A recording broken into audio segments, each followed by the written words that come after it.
Now we're going to move on to another issue flaring up in Washington, really another war of words. We've covered these kind of topics before. This one involving two members of Congress. Obviously, the right and the left go back and forth with their invective, but this is something that we've also brought up before. Congresswoman Judy Chu has been challenged. Her loyalty has been challenged by another member of Congress, Congressman Gooden out of Texas, who's a Republican.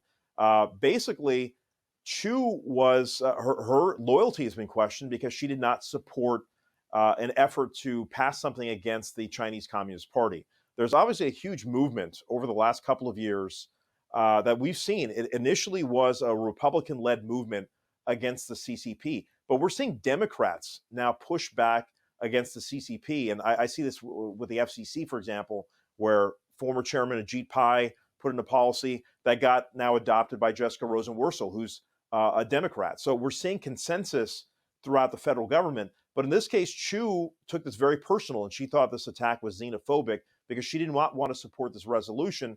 Gooden questioned her loyalty, and he's been denounced by many other members of Congress. I'm curious to get your thoughts on this because I know both as Asian American men, we understand that there's been kind of this dual loyalty question posed to people like us historically. Yeah, and just for the record, Gooden is a white male, and that doesn't help his cause. But at the same time, I think he has every right to ask that question, and I think it's a legitimate question. It just happens to be, Chu is a Chinese American, and right away, I get it. When you're dealing with discrimination your whole life, you're called all kinds of racial slurs. I think your immediate response is a defensive posture when someone maybe questions your Americanness or your loyalty to this nation. I get that as well. But I think when we're in this situation where there's a arms race going on, literally a race to be a world power now, and China, clearly showing its dominance and flexing, I think just Chu happens to be Asian American. But I think that question, I don't know what's inside this man's heart and mind at the end of the day, but it's a legitimate question. It can be raised to anyone. And I think Chu is just, again, overreacting in this case.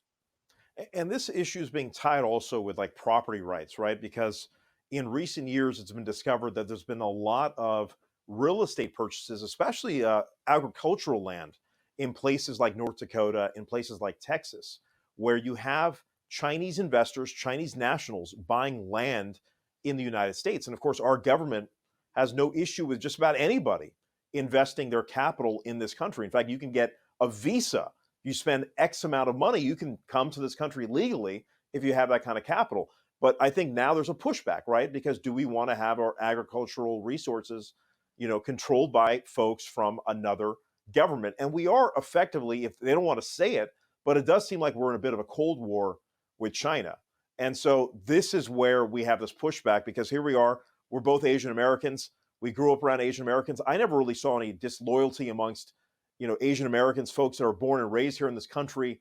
They've, to my knowledge, always been very loyal to the red, white, and blue. But because of this issue, and again, this goes back to the internment camps that the Japanese Americans faced, in our lifetime or in some people's lifetimes, like Congressman Mike Honda had to deal with as a child.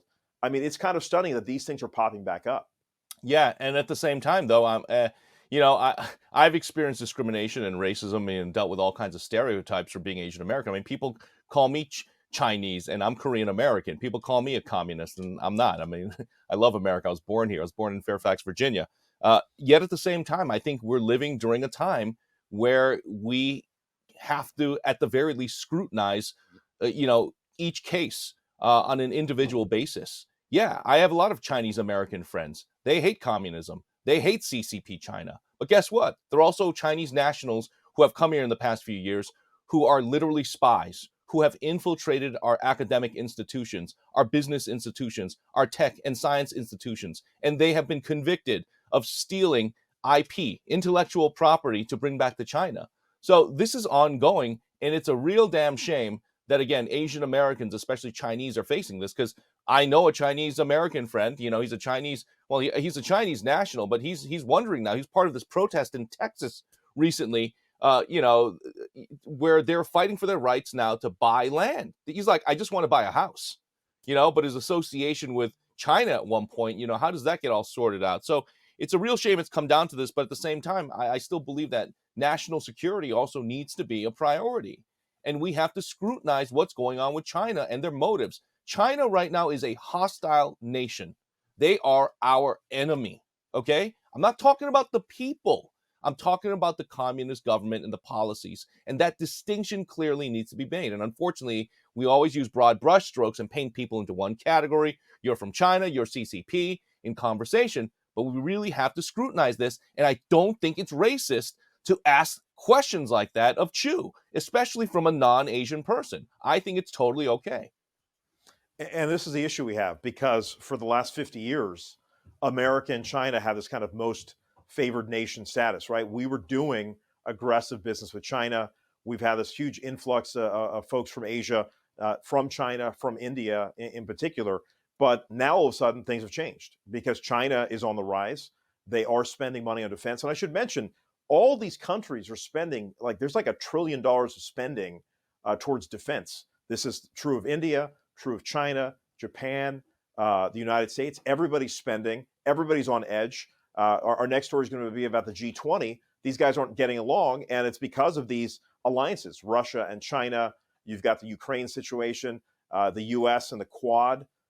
This is why things are so tense. And so now it's boiling down to these local issues, whether a Chinese national can buy a piece of land. And I think it's certainly going to have far-reaching implications. I mean, we talked about, whether President Trump, triggered more xenophobia towards Asian Americans. Again, there's a lot of data saying that Asian Americans have been targeted, but was it all, by President Trump? It's hard to put it all on one man, but certainly there isn't one there has been definitive aggression. study that says that. Yeah, I think Trump had something to do with it. I think he could have used better language. I wish he didn't keep calling it the China virus the way he did, and he emphasizing China, China, China. But when it comes down to the facts, and now the lab leak theory being, accepted more by even law enforcement and agencies here in America, the FBI and so on and so forth, looking into this now, we have to, again, we can't just use broad brushstrokes. It's so easy to point fingers and say this person is the reason, or that's the boogeyman, and so on and so forth. But we've got to look at each case, on an individual basis, in my opinion, and we just can't be using broad brushstrokes like this, because we further inflame, again, the racism and the xenophobia.